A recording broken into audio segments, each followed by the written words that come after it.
Some hazards you might need to be careful of when you're actually in the water is obviously the depth and any submerged objects that may be there.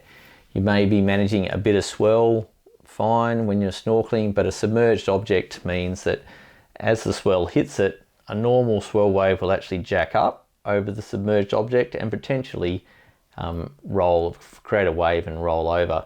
So you actually want to stay back from a submerged object and look at it and assess what the swell's doing before you get too close, because an unexpected wave, it may not be wavy around, but a bit of swell may form a wave as it rolls over it. So you just want to be aware of the tide, the current, the waves conditions if you're looking at a submerged object, and approach it carefully. And you want to approach it in a fashion where you're not going to be forced upon it. You might actually come at it from down current or from the down swell direction, just so you're not all of a sudden forced onto the submerged object when you didn't want to be. Another potential hazard is marine life. Marine life is a large part of the reason we actually go snorkeling, so we can go and see the marine life and be in the water with them and observe their behaviour. It is important to, while you're enjoying that, being aware that some marine life are dangerous and can do you damage, and particularly even if they're not aggressive, they can still accidentally hurt you. So if you're not wearing gloves, it's easy to get coral cuts and things like that. If for some reason you shouldn't touch the coral, but if you did accidentally for whatever reason, you can get cut by it. Marine stingers or jellyfish, although the head of the animals there, the stingers can have very long trails, and that would mean that you can be some distance, even some meters away from the floating head of the stinger or the pulsing head of the stinger and still actually get stung. So once again, it's important to keep your distance, be aware of them, and sort of look at the stinger, but also look where the trails may be, the direction of the current and the waves, and where those trails are going in the water so you can avoid them. Things like seals are great, and other mammals that are in the marine environment. It's often best to not approach them, and certainly not approach them aggressively. Seals, if you're quiet and not racing around, seals will often come up to you and check you out. So the best way often to see a marine mammal is to stay still and move quietly, not kick furiously after it. Many times when I've been in the water with seals, the people that are chasing it, the seals just zip away. But if you wait quietly, sometimes as the rest of the group races around trying to see them, the seals will actually come up to you and look at you. So keeping your distance, waiting for them, being quiet is the best way to see marine mammals. And also for certain marine mammals, you're actually not meant to approach them. So I believe it depends on what state you're in, but for whales, you're actually meant to stay 50 meters away. And often you may be fortunate and they will come up to you and check you out. Sometimes they're just as curious about us as we are of them, and they will come to you. So in some instances, there'll be boats that drop you off near and you can snorkel along with them, but the boats are meant to keep a certain distance away from the marine mammals as well. So it is worth being careful. Seals can bite, and there have been situations where seals have bitten snorkelers, and some seals are very aggressive. Leopard seals can actually kill a snorkeler if they think you're another seal that they would want to take a bite of. So be aware of the marine mammals that are in the area. Things like you want to be careful where you stand up if you're snorkeling in the shallows too, because it's easy for a snorkeler to stand on a stingray, and you just want to look at the ground before you stand up to make sure you're not going to, just so you don't hurt anything, but also so it doesn't potentially hurt you, because you don't want to hurt the marine life. But if you did step on a stingray, there's a small chance that you would have a stingray barb put into your leg, so you would want to be careful of that. So just make sure you look down before you stand up when you're snorkeling in the shallows. Another hazard to be careful of is tide flow and current. As we mentioned earlier, you want to have checked that before you go out.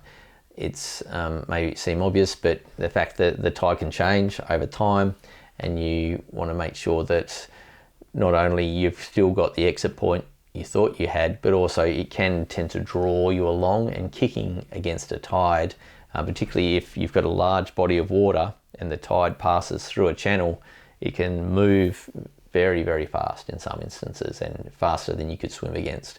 So you want to know the area, the geographical location that you're going to, what the tide does in that area, whether it's an open bay and it just moves in and out, but also whether you have to kick against it to get in, and any other currents that may be pulling backwards and forwards. Another feature to consider is any watercraft that might be in the area. If I'm going snorkeling with a group, I'll have a dive flag, which lets people know that you're in the water. I just use a little one for snorkeling.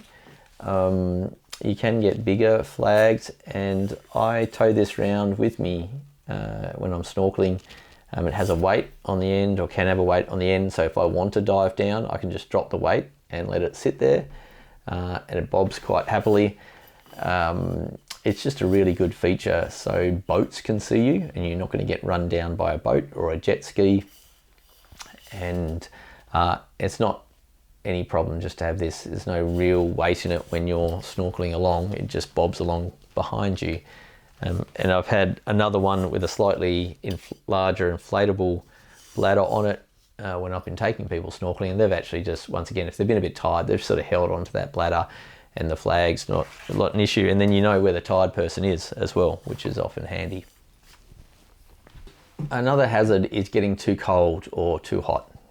It's important to take this into consideration, particularly in the water, because as I mentioned before, there would not be many instances where the water is as warm as your body.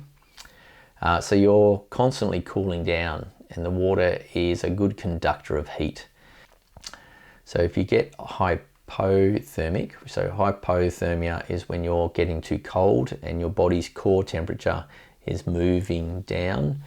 And you tend to notice you're getting cold when your hands start to get a bit numb, or you start to shiver. And when you're shivering, that is the very first stages or onset of hypothermia, where your body core temperature is starting to cool. Now, if you're getting to the point where your hands are numb and you can't close your fingers, or your feet are numb, that you're shivering and your lips are looking a bit blue, you need to get out of the water. At that point, you are too cold to continue. Now, you need to have talked to your buddy beforehand and kept track of how cold you are before you suddenly realize, wow, I'm actually really cold, and we're a long way from our exit point. So you do need to keep track of how cold you may be getting. Also, you can get hyperthermia, which is when you're too hot. Now, that's not likely to happen in the water, but it is likely to happen when you get out of the water or before you've gotten in, because some people put on thick wetsuits, and they're waiting for their friend to get ready. So really, your last thing, at least particularly with the wetsuit top, might be the last thing you put on, is you just put your wetsuit top on just before you get in the water, because you're sitting around with a full wetsuit on, getting hotter and hotter in the sun. This is going to be a bit of a problem while you're waiting for someone else, because you can actually get too hot, and that can actually do you some damage as well.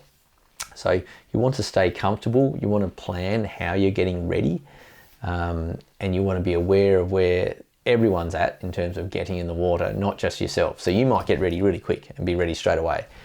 However, if everyone else is being really slow, you're then going to be getting too hot before you get in the water, and you can get headaches and feel dizzy, become dehydrated as you slowly get into the hyperthermic situation where you're too hot.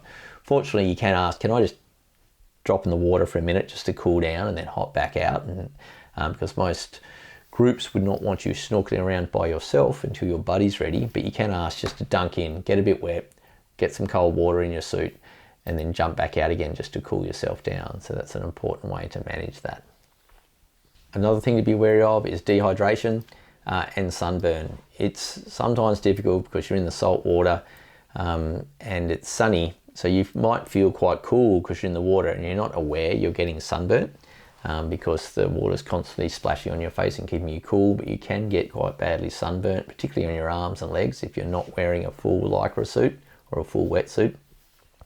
And it's also, because you're in the water, sometimes it's easy to forget to drink fresh water, or make sure you're fully hydrated before you get in, and actually have a good drink of water when you get out. Something too, it's easy to get exhausted in the water as well as you're snorkeling, because your legs aren't used to pushing these big blades through the water, and it's quite a different action to walking. So your legs will probably get more tired than normal, particularly if you're diving down. There's an action in swimming against the water. These are not actions that we do every day. So it is easy to get exhausted, to get dehydrated, and to get sunburnt just because of the conditions you're in.